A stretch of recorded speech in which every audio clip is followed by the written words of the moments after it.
Hi guys! Mag-unbox po tayo ng gift galing kay Mami. First,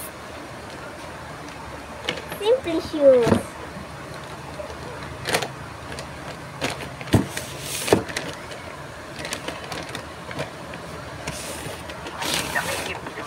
Today's my birthday.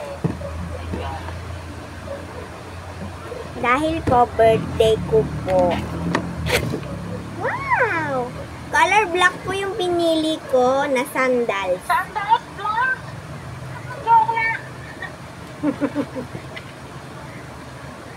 Hindi lang white. Ito white. Ilabas mo. Any color. Ayan po.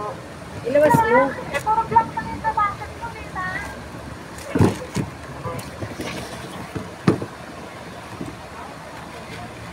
May ano ba yung parang red? Oo. Mataas. Ayan. Next naman po ay... Wait lang. Kaya nabili mo? Soso. Ganda ba din mo? Mahal mo ba? Bili ko po nito ay... 900. Sa box yun. Ay, 999 pesos. Next. Miniso! Kasi po, sabi ni Mami, bibili daw po ako ng kahit anong gusto ko. Wait lang po.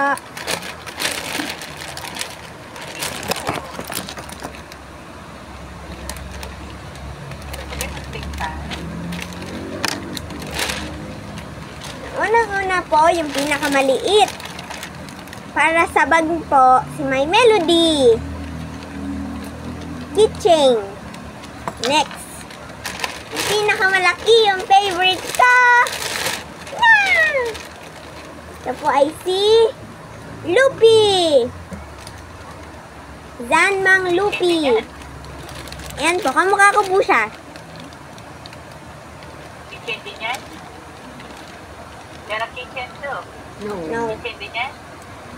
Ito lang po yung keychain. Next. Okay.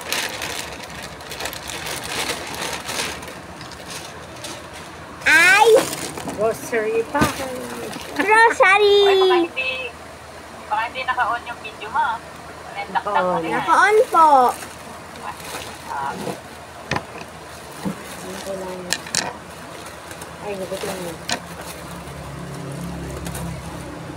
Unang-una po din, pinakamalaki.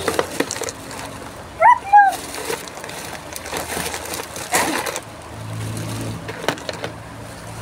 Cereal. Yan. Ito po yung pinakamalaki, kaya ito na po yung binili namin. Next. Yung kapartner po ng cereal. Gatas. Pang inom din po namin ni Kuya ng gatas. Fresh milk, okay. Yes po, fresh milk. Next. Yakult, dalawa. 50 pesos po isa niyan. Last two. Mogu-mogu. Dalawang mogu-mogu. Isang strawberry, Yogurt. tsaka isang pink guava. Nakalimutan ko pong bumili ng yogurt. Yun. Yun lang. Nag-potato pork. And potato corner, naubos na po yung potato corner, tsaka yung coco. Ito po yun, wait lang. Coco drink. Ito po yung coco. And ubos na din po siya. And Yung token, milkshake. yes milk po. tea. Yes po, para po siyang milk tea. Then meron po tayong token sa halagang 200. Doon po sa nilaro ko po, madami na po ako nakuhang tickets. Ba't sinugay mo kay token? Hmm? Sinugay mo kay token? Ba't daw naman yung token? Pag inamin. Kasi po, para pag pumunta po ulit kami doon, mayroon po ulit ako magagamit. Then, binigyan, Yung ba isang sando? tapos po, Ako bumili na ng sando. Nang? Sando. Alam ko bumili. Ay, yung sandals. tapos po, Niregaluhan po ako ni Ate Rosel ng bag. Tsaka po ng damit. Saka yung pink na dress. O, di tayo. Yun lang po. Salamat po sa panonood. Bye-bye!